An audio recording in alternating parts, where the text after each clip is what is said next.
Hoy vamos a relatar la increíble historia de Annelies Micher, una historia triste, escalofriante y aterradora. El caso de esta joven alemana fue adaptada al cine en el 2005 en la controversial película El exorcismo de Emily Rose, pero su historia real es incluso aún más perturbadora. De apariencia retraída, criada en el seno de una familia católica en Alemania, Annelies Micher llevaba una vida aparentemente común hasta los 16 años, cuando un giro oscuro e inesperado revolucionó su existencia, la de ella y la de toda su familia. Sin previo aviso, en 1968 comenzó a sufrir convulsiones violentas, epilepsia, pero los medicamentos no lograron estabilizar su condición. Pronto, la joven también desarrolló una profunda depresión. La situación se volvió aún más alarmante cuando a los 20 años Annelies ya no podía tolerar la vista de objetos religiosos y comenzó a escuchar voces aterradoras. Para los Micher, que la religión era el pilar de su existencia, lo que Annelies tenía no era una cuestión médica. Estaban seguros de que había una presencia demoníaca dentro de ella. Convencidos de que solo un exorcismo podría salvarla,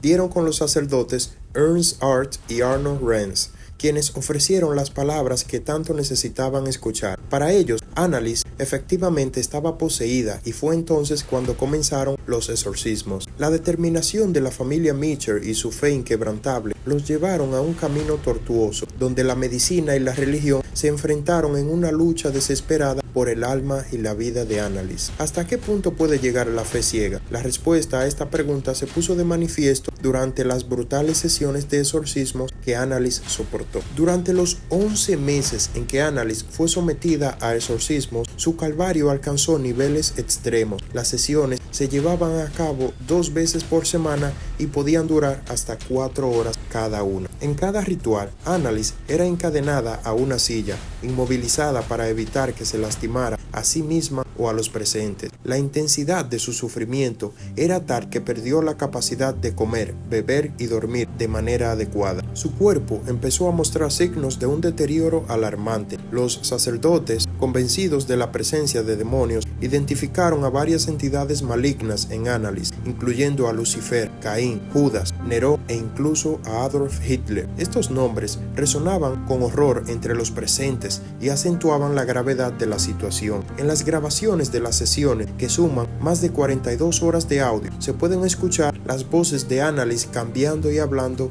en diferentes lenguas, un fenómeno que sus familiares y vecinos consideraron como pruebas de la posesión. Me limitaré a poner las voces, los audios que se grabaron e imágenes reales de Annelies por respeto a ella misma y a sus familiares, ya que, como ustedes pueden ver, ella perdió la capacidad de comer, dormir, incluso beber agua, y su deterioro físico era demasiado alarmante y a la vez triste. La joven mostraba una fuerza sobrehumana durante estos episodios, lo que requería que varios hombres la sujetaran. En una ocasión, rompió sus ligamentos de las rodillas debido a los 600 genuflexiones obsesivas que realizó durante un exorcismo. La constante tensión y la privación de alimentos y líquidos llevaron a Annelies a un estado de malnutrición severa. Además, desarrolló neumonía, lo que empeoró su ya frágil condición física. Como pueden ver, es un caso muy lamentable para esta joven. El último exorcismo tuvo lugar el 30 de junio de 1976. Para entonces, Annelies estaba en un estado deplorable. Su cuerpo, debilitado por la neumonía, la deshidratación y la malnutrición, ya no podía soportar más. Esa noche, después de meses de sufrimiento, le dijo a su madre que tenía miedo. Sus últimas palabras fueron una mezcla de temor y resignación. Mamá, tengo miedo.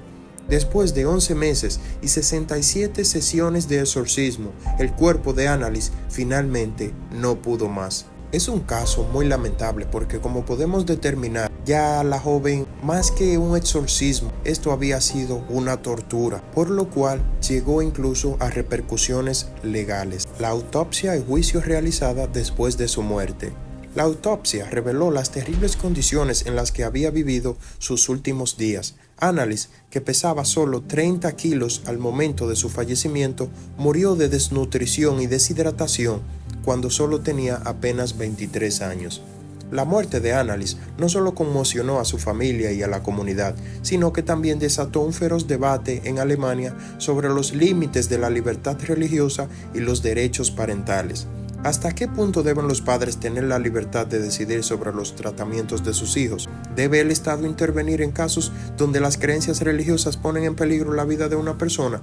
Bueno, la cuestión es que llevado a cabo de otra manera, pudo haber sido un final diferente. La tragedia llevó a un juicio por negligencia que resultó en la condena de los sacerdotes. Sin embargo, los padres no recibieron castigo alguno porque ya habían sufrido lo suficiente, según la justicia alemana, mientras que los sacerdotes fueron sentenciados a 3 años en libertad condicional.